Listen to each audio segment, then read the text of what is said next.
더불어민주당 경선 후보 간 경쟁이 치열해지고 있는 가운데 공세로 전환한 이재명 경기지사는 오늘 오후 기자간담회를 엽니다. 외부 주자 입당으로 탄력을 받은 국민의힘은 경선 준비에 더욱 속도를 가하고 있습니다. 취재기자 연결합니다. 박석영 기자. 네, 정치부입니다. 네, 네거티브에 대해 공세 전환을 예고했던 이재명 지사, 오늘 2차 기자간담회를 연다고요? 네, 이재명 경기지사는 오늘 오후 2시 2차 기자간담회를 열고 재난지원금 지원 방식과 코로나19 방역 등을 이야기합니다. 이 지사 측은 이 자리에서 모두 발언을 하고 질의응답을 이어가며 예비 경선이나 정책에 대한 의견도 주고받을 것으로 보입니다. 이 지사는 앞선 예비 경선에서 김 빠진 사이다가 됐다는 지적을 받을 정도로 수세적인 모습을 보여줬는데요. 이번 본 경선에서는 경쟁자들의 네거티브에 대해 적극적인 반격과 공세 전환을 예고했던 만큼 오늘 기자회견에서 어떤 발언을 내놓을지 주목됩니다. 이 지사는 어제 TBS 라디오 방송에서도 이재명 다음을 잃은 것으로 진단하면서 부당한 공격이 이어지면 반격하지 않을 수 없다고 밝히기도 했습니다. 이낙연 전 대표는 광주에서 여성 경제인 간담회 등을 진행하고 가상세계, 메타버스 플랫폼인 제페토에서 팬미팅을 합니다. 이 일정이 끝난 뒤 이재명 지사의 공세 전환에 대한 입장도 내놓을 것으로 보입니다. 정세균 전 총리는 온라인에서 노동자 10,000명 지지 선언식을 열고 박용진 의원은 기자회견을 통해 온 국민 평등 병역 등 자신의 공약을 소개할 예정입니다. 추미애 전 장관은 오늘 아침 CBS 라디오에 출연해 이낙연 전 대표에 대한 비판을 이어갔고 김두관 의원은 가상세계 독도를 주제로 기자회견을 열 계획입니다.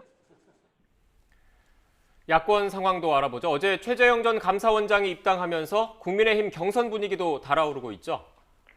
네, 어제 입당한 최 전 원장은 오늘 개인 정비 시간을 가질 예정입니다.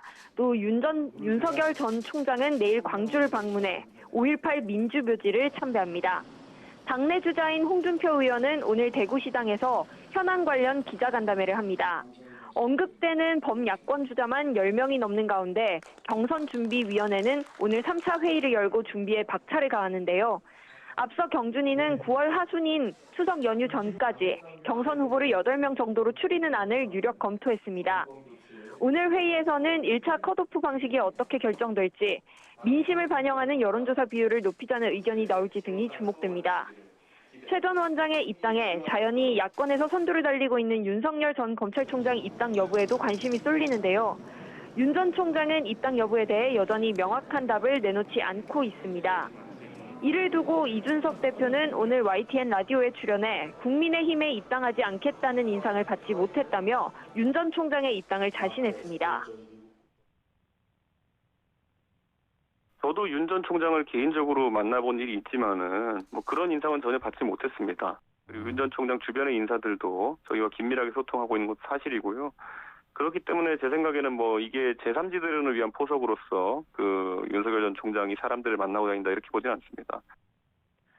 반면 김종인 전 비대위원장은 최 전 원장의 합류로 경선 버스에 탈 사람은 다 탔다며 다른 주자 합류 가능성을 낮게 봤습니다.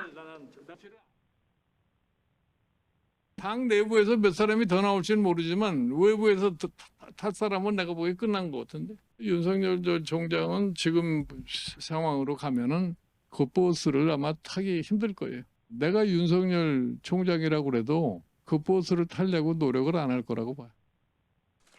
최 전 원장이 국민의힘에 입당하면서 경선 버스가 더욱 탄력받을 전망인 가운데 다른 후보들의 전략 고민도 깊어질 것으로 보입니다. 지금까지 정치부에서 YTN 박석영입니다.